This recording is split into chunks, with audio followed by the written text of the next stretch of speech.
yang perlu kita pahami, jika aset Allah tanpa batas, kenapa kita tidak semua dijadikan kaya, ikhwan? Kenapa kita semua tidak jadi toke? Apa? Toke ya orang kaya sini? Hah? Ya, bos apa namanya? Toke, bukan toke. Toke ya, toke itu binatang ya, saya lupa. Kenapa kita tidak jadi kaya semua? Kenapa tidak semuanya naik mobil Alphard, naik mobil mewah-mewah? Kenapa? Kenapa ada yang naik mobil Alphard, ada yang jalan kaki, ada yang mobilnya belum lunas, ada yang motor butut, ada yang naik sepeda, sepedanya rusak di jalan. Kenapa beda-beda? Karena kalau Allah mau kasih kaya semua mudah, tapi Allah punya hikmah di balik ini semua. Makanya Allah sebutkan dalam Al-Quran, dua hikmah yang Allah isyaratkan, tentu lebih daripada ini. Di antaranya yang Allah isyaratkan dalam Al-Quran, Allah berfirman, "Walau basatallahu rizqa li ibadihi labaghaw fil ard, walakin yunazzilu biqadari ma yasha." Seandainya Allah bentangkan rizki kepada hamba-hambanya, Allah kasih banyak-banyaknya, labaghaw fil ard, maka mereka melampaui batas. Manusia tidak kuat jika dikasih kaya. Allah berfirman, "Kalla innal insana la yatgha ar-ra'ahu istaghna." Sungguh manusia itu benar-benar akan melampaui batas tatkala dia merasa dirinya sudah kaya. Orang kalau sudah kaya, sombong dan angkuh, kita tidak bisa mengontrol diri kita. Bayangkan kalau antum dulunya naik sepeda, sepedanya butut, ya, antum insyaallah tawadhu ya. Terpaksa tawadhu ya.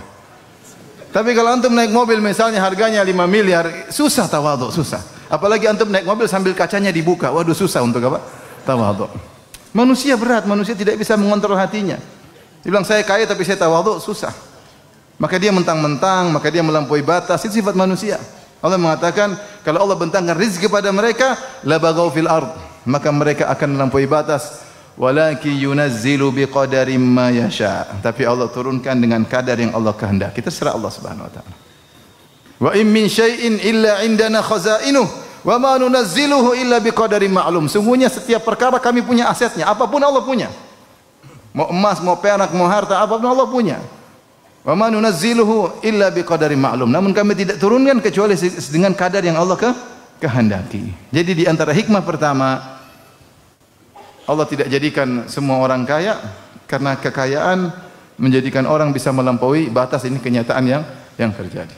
Ada orang miskin tiba-tiba kaya, sombong angkuh pamer, disebut istilahnya OKB, orang kaya baru. Ada nggak di sini OKB? Orang kaya baru punya sedikit-sedikit sudah bikin status terus, baru kaya ya. Orang biasanya kalau udah lama kaya tidak begitu, ini baru udik-udik, baru pamer-pamer norak, itu biasanya OKB. Orang kaya apa? Baru. Tidak bisa mengontrol dirinya.